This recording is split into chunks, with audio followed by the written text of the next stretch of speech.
Only in the Philippines daw, mga kababayan, na ang mga dating rebelde, mga convicted criminal ay nagpapakontempt ng mga ordinaryong Pilipino.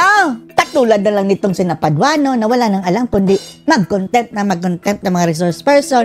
At ito si Franz Castro, si Francine, mga kababayan, na ang nakikita ni Jason sa... Sabi yan ni Jason sa mga kababayan na nasa tingin niya, ito si Francine ay naggalit dahil siya ay pangit. Mas maganda daw kasi itong Chief of Staff ni VP Sara, mga kababayan, kaya pinakontempt ni Castro. Yan ang tingin ni Jason sa mga kababayan. Yan lang daw ang naging kasalanan nitong Chief of Staff ni VP Sara, ang kanya pagiging maganda.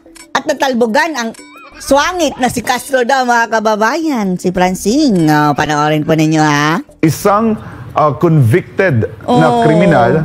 Convicted criminal, child abuser. Na nagkataon ay ngayon ay isang kongresista ang nakapag-cite in contempt sa isang ordinaryong empleyado ng gobyerno na ginagawa lang naman ang kanyang trabaho. Tapos ang rason nila, mga kababayan, ay hindi katanggap-tanggap dahil nagpadala daw ng sulat sa COA. Nag-request lang naman yun, Hana. Sundin natin kung anong dapat. At sa tingin ni Jason sa mga kababayan, wala namang masama doon Request lang naman iyon. Pinakontempt ni Castro. Dahil sabi ni Jason, sa pangit ni Castro. Sabi nila, sir, only in the Philippines. Diba, sinulat ko nga 2 days ago. Baliktad na ang mundo ngayon. Baliktad? Yung mga rebelde na umuusig sa taga-gobyerno. Sina Paduano. Tapos ito sina Franz Castro na inline sa mga makakaliwang grupo. At bukas makalawa, baka yung mga adik na ang muhuli ng mga pulis. Hindi na tayo nagtataka. Yung dating DILG secretary nga, ngiwi-ngiwi, di ba? Si Abalos. Hindi natin sinasabing Judic, ha? Pero ngiwi. Katulad din ng kanyang amo na singag-ngag na ngiwi-ngiwi din. Na ang issue ay tungkol sa illegal na droga. Pakabukas makalawa, ang mga judictos, benedictos na daw, mga kababayan, ang manguhuli. Sila na ang otoridad. Kasi tingnan mo, ha? Sa mismo... Tapos sabi pa ni Marbil, hindi lahat ng gumagamit daw ng mga pulburon ay judic.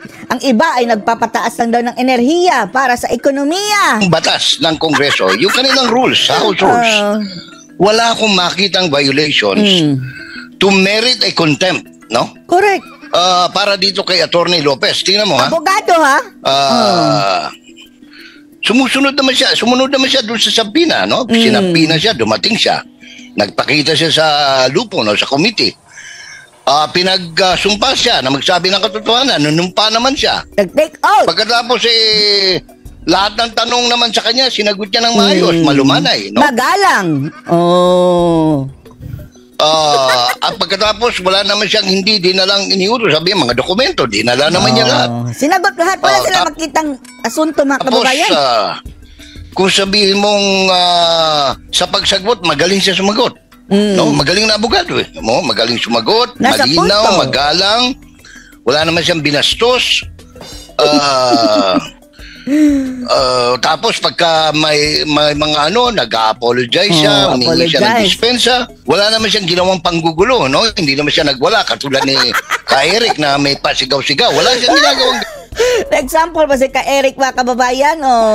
Sabi pa ni Ka-Eric, this is a kangaroo court. Tama naman talaga. Kangaroo court yung mga buhaya. This is a crocodile court. Sana ganyan ang sinabi ni Ka-Eric. Ganun, no? Ngayon, kung pagbabasihan mo yung Section 11 na nakalagay contempt, no? Ito yung rules ng House. Wala pong violations. Ang naging violation. Eto, mga kababayan, ang guidelines sa mga contempt, ha? From A to F. Wala doon ang kanilang reason. Yun lang. Ako sa tingin ko, ito ang unang-unang kasalanan niya, mas maganda siya kaysa kay Franz Castro. No? Dahil si Francine daw, mga kababayan, na insecure. Yan ba, Jason, sa? Bata siya. Mas bata. Mas matalino siya kaysa kay doon siya nagtatanong. Dahil abogado. No?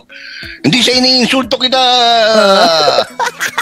Miss Castro, no? Hindi pa ba yan insulto? Kulang pa yan, Jason, sa? Sabihin mo, mukha siyang wag na lang, baka tayo na ang malintikan. Kasi wala po Nowhere in your rules na isa-cite mo in contempt Wala. Yung resource person mo for simply writing COA o requesting COA, anong tawag nito? Nagpadala ka ng sulat. Wala naman, wala. Sinabi lang niya sa COA na nagawin lang ang kanilang trabaho. Do not go beyond your work. Dahil ang pinapagawa ng Kongreso, mga kababayan, is labag na sa batas eh.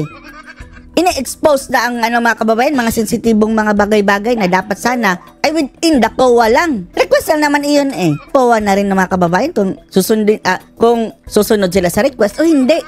Anong interference doon? Dahil diba? sa rules ng House eh. Pagkatapos, ngayon, talagang pinag-isipan ko ito, Admar Jason, ano? Bakit mainit ang dugo? Mainit ba ang dugo o ano ang motibo? Sabi ni Jason sa ganina, mas maganda kasi kaysa kay Castro. Matunog ang ingay sa House Matunog. of Representatives sa mga kwentuhan nila, pati sa mga staff na nakakausap natin, na merong pabuya sa sino mang congressman na makakapagpa-contempt. Sino ang nagbibigay ng pabuya? Bangag lang ang magbibigay ng pabuya sa mga ganyang kabalastugan, mga kababayan. Sino kaya? Ewanan natin kung sino. Sa mga tauhan ni Vice President Sara, kumbaga parang clickbait, no? Katulad din kay sa Quadcom. At kapag ka nagawa nila yan, meron silang pabuya na 1 milyon. Wow! Hati-hati. Balato naman dyan, Franz Castro. Kaya ang biro ko nga kanina, doon sa mga... Sino kaya napapamigay na, Judas. Yan ang dapat i-audit ng COA, mga kababayan. Sigurado pera din ng taong bayan yan. Pera ng gobyerno, ginagawang ayuda ng mga Judas. Wala namang baliw ang mamimigay ng 1 milyon para lang, sa mga walang kwentang bagay. Postings ko ay, oy, Iska, magpakanton ka naman, para mabawas. Iska, si Ika. Francine, pa-burger. Sa 1 milyon mo, no? Kasi yun ang kwento eh.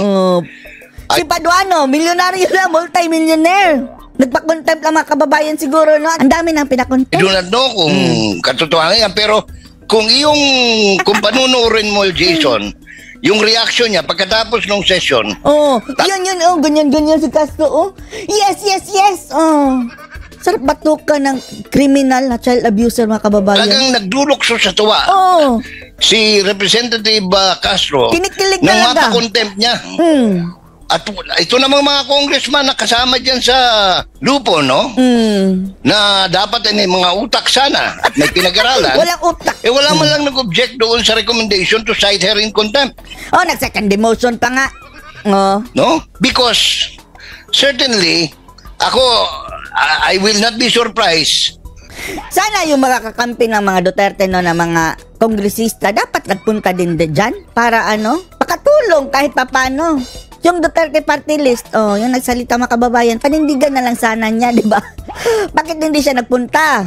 Kung isang araw, bukas, Biyernes bukas, baka maglabas ng injunction ng Supreme Court o ang Court of Appeals. Dahil ito perfect example ng abuso. Abuso ng Kongreso sa paggamit ng contempt power. Ang problema niyan, mga kababayan, bago maglabas ng ruling ang Korte Suprema, palalayain na nila para moot ang academic na. Walang basihan na. No? And it should not be allowed, no? You are not allowed. Yun nga, ironic. Ironic. Is it right? Na yung nagpa-contempt, yung nagpakulong, dapat nakakulong. Kaya lang, sa ilalim ng ating umiiral na batas, kahit na convicted ka, kapag pati na si Jinggoy, di ba? Convicted dati. Ikaw ay nag-file ng appeal, no? For review sa iyong desisyon doon sa conviction ng lower court, which is the... Kahit na sana, di ba? Dahil mayroong conviction Mamaya ka na babalik kung mapatunayan mong wala ka talagang sala. Regional Trial Court of Tagum, doon sa kaso niyang human trafficking and child abuse. Child abuse. Na may parusang, mabigat yung parusa ron, ha? Ang alam ko, years and years. hindi maigsim pagkakakulong. Kaya silang dalawa ni Sator Ocampo ay nag-appeal, no? Kaya Tapos may ganap ang tatakbong senador, ang mga ungas. Maraming nagtatanong, bakit nandiyan pa yan? Ay kasi nakapiyansa siya. Oh. Pero dapat disqualified na yan ha, sa pagtakbo sa ano. Pero hindi naman mananalo. Sige, ituloy mo lang, takbong senador. Hindi naman yan mananalo kahit pa. Pero dapat sana pag-ruling ang COMELEC niyan dahil malinaw sa batas kapag mayroon conviction, disqualified. Ano masasabi niyo dito mga kababayan? Na ang mga rebelde, ang mga kriminal ay siya na ngayong nagpapakontempt ng mga inosenteng tao. Post your comments below.